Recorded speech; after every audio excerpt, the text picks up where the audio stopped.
65 کی جنگ میں شاہ فیصل نے بہت بنیادی کردار ادا کیا پاکستان کو، بھرپور امداد سعودی عرب نے شاہ فیصل نے پاکستان کو 65 کی جنگ میں دی۔ اس کے بعد 1990 کی خلیجی جنگ میں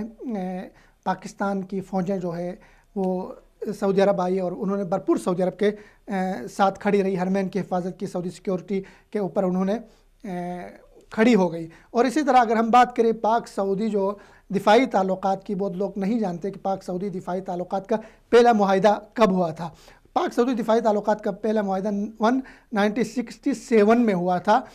پاک سعودی دفاعی تعلقات کا معاہدہ۔ اس معاہدے کے ایک سال بعد جو ہے سعودی عرب میں جو برطانوی ہواباز تھے، ان کے فنی ماہرین تھے، وہ برطانیہ واپس چلے گئے تھے اور پاکستان نے سعودی عرب کی بری، بحری اور دیگر جو افواج تھی ان کی تربیت اور ان کے جو جتنے جملہ کام ہیں ان کی ذمہ داری پاکستان کو سونپی گئی تھی، اور پاکستان نے تب سے لے کر اب تک بحسن خوبی ان چیزوں کو نبھایا، اور پاکستان کی بڑی ریسپیکٹ، پاکستانی فوجوں کی بڑی ریسپیکٹ سعودی عرب کے معاشرے میں پائی جاتی ہے۔